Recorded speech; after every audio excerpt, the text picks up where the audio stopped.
Alaihi Wasallam. Bahkan orang kafir sekalipun kalau dia tanpa ada kebencian melihat Nabi mudah untuk mendapatkan hidayah. Suatu ketika ada salah satu sahabat Nabi yang sekaligus menjadi penyairnya Nabi Sallallahu Alaihi Wasallam, yaitu Sayyidina Hasan bin Thabit sebelum masuk Islam. Sebelum masuk Islam dia disuruh oleh orang-orang kafir Quraisy waktu itu diberi hadiah, beri imbalan, kalau engkau wahai Hasan bin Thabit mau menghujat Muhammad, saya akan aku beri hadiah uang yang banyak. Karena dia adalah penyair ulung yang ingin mendapatkan uang.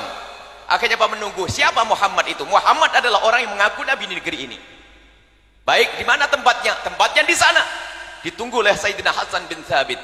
Dan di saat Sayyidina Hasan bin Thabit menunggu Nabi Muhammad lewat, ternyata di saat melihat Nabi Muhammad lewat, apa yang dikatakan oleh Sayyidina Hasan bin Thabit?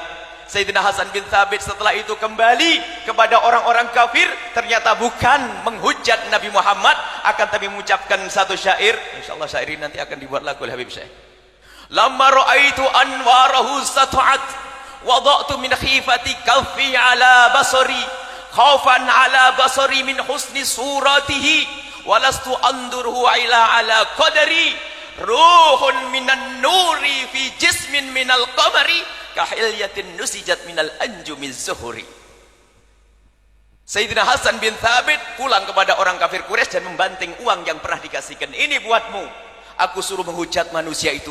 Semula aku ingin menghujat Muhammad, akan tapi ternyata setelah aku melihat wajahnya adalah lamma ra'aitu anwarahu sata'at, aku melihat memancar cahaya darinya.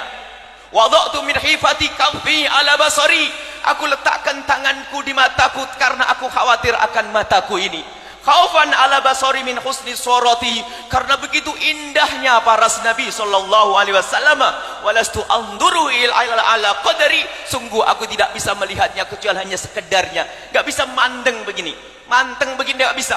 Begitu dahsyatnya cahaya Nabi sallallahu alaihi wasallam. Ruhun minal nuri, dari dalam dirinya mancar cahaya yang terbungkus fi jismin minal qamari, di dalam tubuh yang laksana rembulan, kahilyatin seperti berhiasan. Jadi kalau aku saksikan Muhammad itu, susunan tubuh dari anggota tubuhnya itu kahilyatin seperti untaian perhiasan yang diuntai minal anjumiz zuhuri, dari bintang-bintang kejora. Akhirnya dibantinglah uang itu, kemudian berkata, aku tidak akan menghujat Muhammad, akan tapi sungguh aku akan ikut Muhammad. Lalu Sayyidina Hasan bin Thabit mengeluarkan syair yang paling indah, wa ahsanu minka lam tara qattu ainu wa ajmalu minka lam talidin nisa'u khuliqta mubarra'an min kulli aibi ka'annaka khuliqta kama tasha'u. Ya Rasulullah, sungguh lebih tampan darimu mata ini tidak pernah melihat, dan lebih ganteng, lebih bagus dari parasmu tidak pernah ada wanita yang pernah melihat melahirkannya. Khuliqta mubarra'an min kulli aibi, engkau dilahirkan tanpa kekurangan sedikit pun.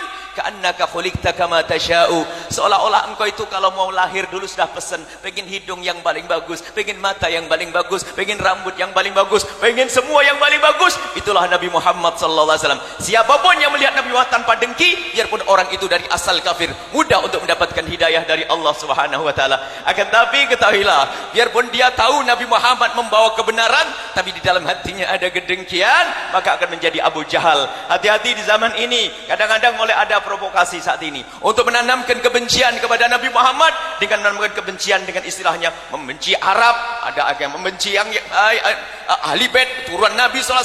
Ini adalah sebetulnya akan jauh dari Nabi Muhammad. Yang punya kedengkian sedikit, biarpun sedikit, akan jauh dari syariat Nabi Muhammad. Biarpun hafal Al-Quran kayak Abu Jahal, biarpun menghafal ribuan hadis kayak Abu Jahal. Abu Jahal hafal Quran. Bagaimana dikatakan Abu Jahal Al-Quran? Tidak ada wahyu turun kecuali Abu Jahal mendengar dan dia bisa mengingat. Bahasa sekarang adalah hafal Quran. Akan tapi ketahuilah, kedengkian akan menjadikan seorang tidak mendapatkan hidayah dari Allah Subhanahu wa taala.